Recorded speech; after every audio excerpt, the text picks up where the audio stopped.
I'm Bob McNally, and we're going to test two cordless fillet knives today. One is a Berkley fillet knife, cordless, very sharp, fresh out of the box, nice knife. And we have a Rapala fillet knife, also cordless. And we're going to put them through their paces, give it a real test on some heavy marine fish, saltwater fish with tough scales, and bigger than most fish that most people catch throughout the country. We probably got 25 or 30 fish, and let's see which one's the best knife. Hi, I'm Captain Kirk Waltz. I'm fishing with Bob McNally today, and we're field testing a couple of electric knives. These use lithium batteries that can be charged at home. This is a Berkley, and what we're doing is we've got some saltwater species we're filleting right now. We've got ringtails, we've got weakfish or yellowmouth trout, and we've got red drum or redfish, Florida redfish. Both of these two, the ringtail as well as the redfish, have very thick scales, and this knife has proved to be very effective. Of course, the trout is really light in nature, and the flesh of it's not as thick, but you can see I filleted this ringtail. It just cuts through it like butter. Now, one of the nice safety features of this knife is it doesn't have a continuous lock for the trigger like a chainsaw does. If you let go of the trigger, the knife quits working, which is really a nice safety feature. As you're working through the flesh, you can press the button. As you get to a point of stopping, you just let go, and then you don't have to worry about the knife continuing to cut. As I cut the trout, you can see it just goes right through it. One of the things you'll notice in using an electric knife is it doesn't require nearly as much pressure as a fillet knife would.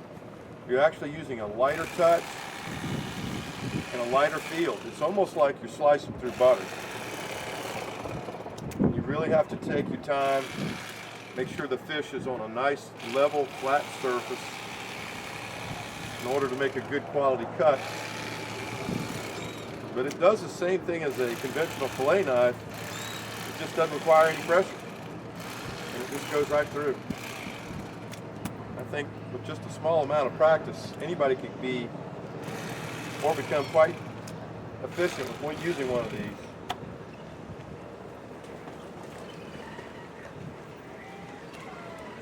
You can remove the bones without any problems. It just cuts right through the bones. Lay it down and pull it along. Makes a nice, really nice clean cut. Knives are very sharp, very effective. Actually do a pretty quality job. The only thing you'll notice when you're using it, at least for me, is it's probably twice the weight, maybe just a little bit more of a conventional fillet knife. But as you can see, it really does a good job on it. Here's a fish with 36 scales. It just goes right through it. If I was doing this with a conventional knife, I'd actually have to use a lot more pressure and more of a downward stroke in order to do what I'm doing right now, to get through the bones and the scales. But with this guy, I don't have to do that.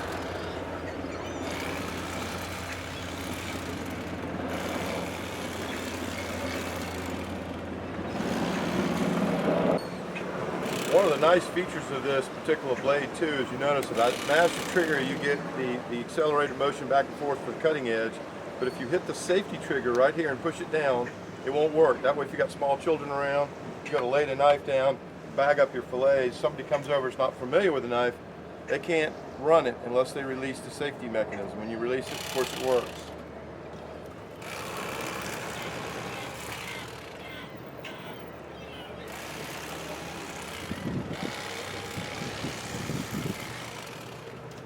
And it really does a fantastic job.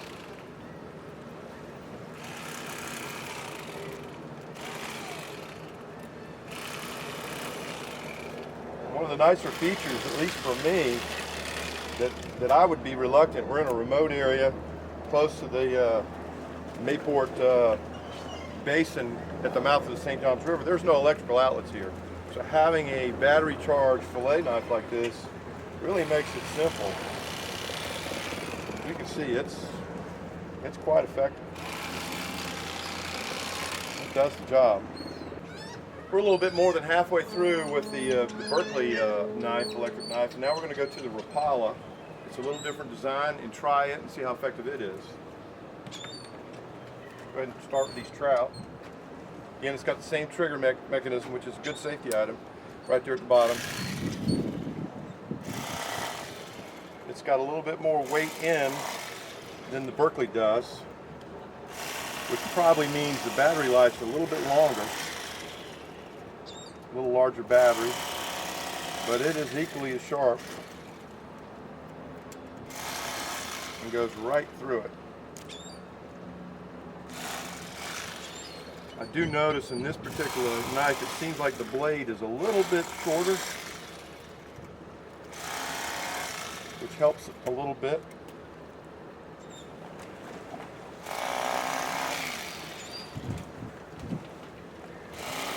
It also seems to oscillate a little bit faster than the Berkley, but it's equally as sharp and as effective. This was a small trout, and it wasn't a lot of meat on it, but it got what was there. Do the same thing. We're field testing it on a thicker scale fish. This is a ringtail. This is a red bass. These would be probably equivalent to a drum in freshwater, perhaps even a gar. Large nickel-sized to quarter-sized scales, really thick. These guys also have thick bone structure and scales. And let's see how effective the Rapala is on this.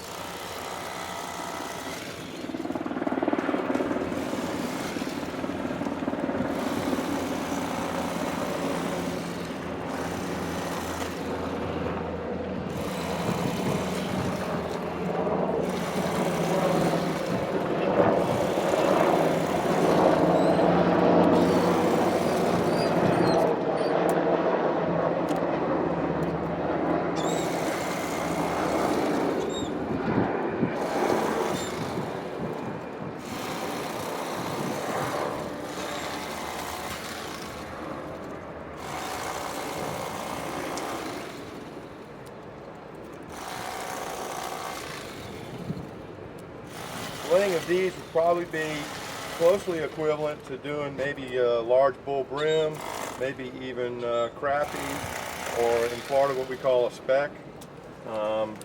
Certainly the same quality of meat.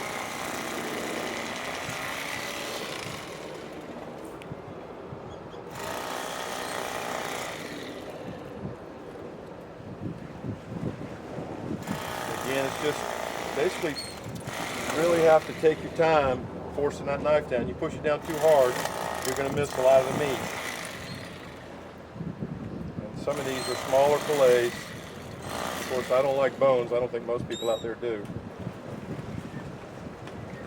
We'll do this. Let's go ahead and do the red bass and see what we got here. It goes effectively right through scale.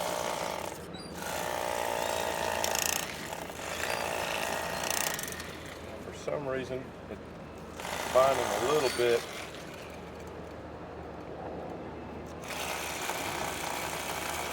There it goes.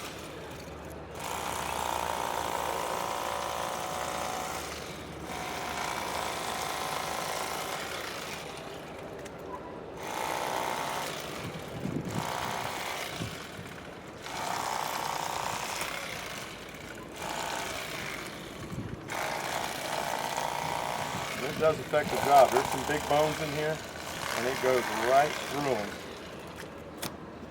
A nice fillet, not a lot of meat left on there, which is really good. You don't want to waste meat.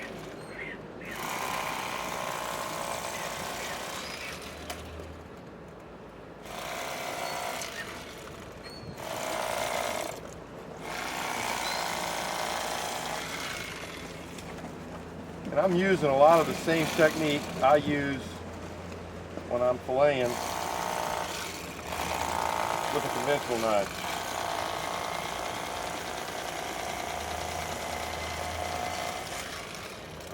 There's some big bones in this bad boy.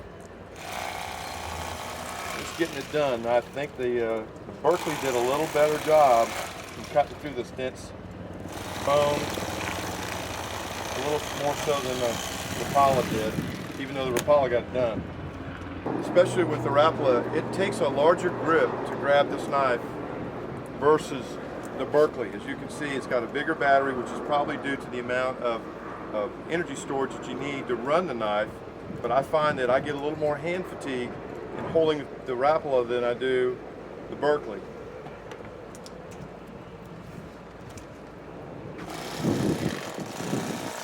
Even though it does a really good job of peeling the skin off these fillets. I mean, it comes right off. Get the bones out. Nothing but meat. I also noticed that when I'm holding the Rapala knife, that I need that trigger finger on that front end to balance this knife because it's a little heavier. I can't do like I was doing with that other knife, which really for me kind of takes away from my grip just a hair, but I can still get it off. Again, you get a nice piece of meat, and it does the job. Come into the bone of the rib cage, it cuts right through it.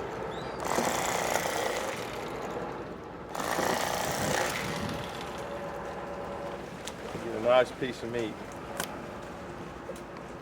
I found both of them very effective. The one difference that I noted that I might not have cared for as much is Rapala had a little heavier battery pack and a little wider grip because of it, and it put a little additional stress on holding the knife for a long period of time, whereas the Berkley didn't. A little more streamlined. I prefer the Berkley because of that, and I also like the little cup grip where there was a little rubberized piece on the very top of the blade that made it a little easier to handle and a little bit more effective in holding it for a longer period of time. We filleted about 30 or 40 saltwater marine fish with varying degrees of exoskeletons as well as scales, and I noticed that the redfish, of course, larger scales, bigger bones. You also had the bone structure of the porgies that were a little thicker with thicker scales, and the trout, which are very light. And the knife, both of them knives actually were very effective in filleting all three species. But again, I just prefer the Berkley.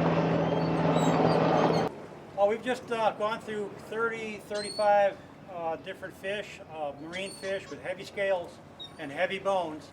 And we use both knives. While they both really perform well and are very similar with safeties, much like a gun safety, which is a nice feature.